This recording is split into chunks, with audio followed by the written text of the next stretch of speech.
ছোট্ট একটি গ্রামে রফিক নামে এক ব্যক্তি তার মেয়ে মিমকে নিয়ে বাস করত। মিমের মা অনেক আগেই মারা গেছে। তাদের জীবন চলা অনেকটা কষ্টদায়ক হয়ে গেছে। কিছুদিন পর রফিক নতুন বিয়ে করেন এবং বিয়ে করে তার স্ত্রীকে নিয়ে বাড়িতে চলে আসেন।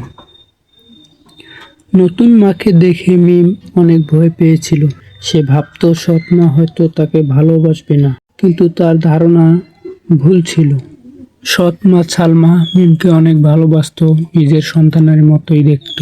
একদিন মিম স্কুল থেকে ফেরার পথে রাস্তায় অসুস্থ হয়ে পড়েন।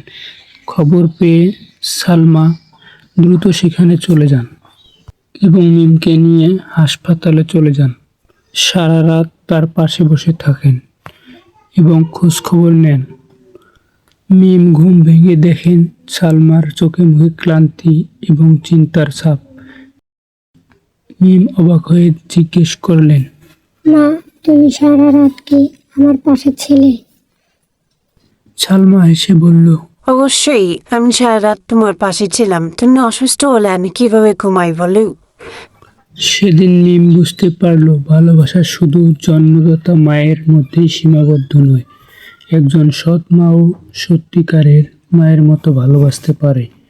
এরপর থেকে মিম আর কখনো সালমাকে সৎ মা বলে ডাকেনি, শুধু মা বলেই ডাকত।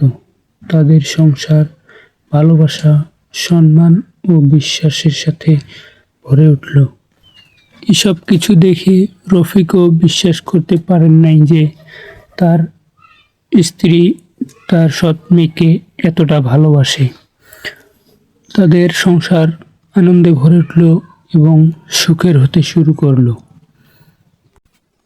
বন্ধুরা, এই ভিডিও থেকে আমরা শিখলাম মানুষকে তার পরিচয় দিয়ে নয়, তার কাজে ও ভালোবাসা দিয়ে বিচার করা উচিত। তোমরা চ্যানেলটি সাবস্ক্রাইব করে দিও এবং ফেসবুক পেজ থেকে দেখলে ফলো দিয়ে একটা লাইক দিয়ে দিও, কারণ তোমাদের ভালোবাসা পেলে আমি নতুন করে ভিডিও নিয়ে আসবো। ধন্যবাদ।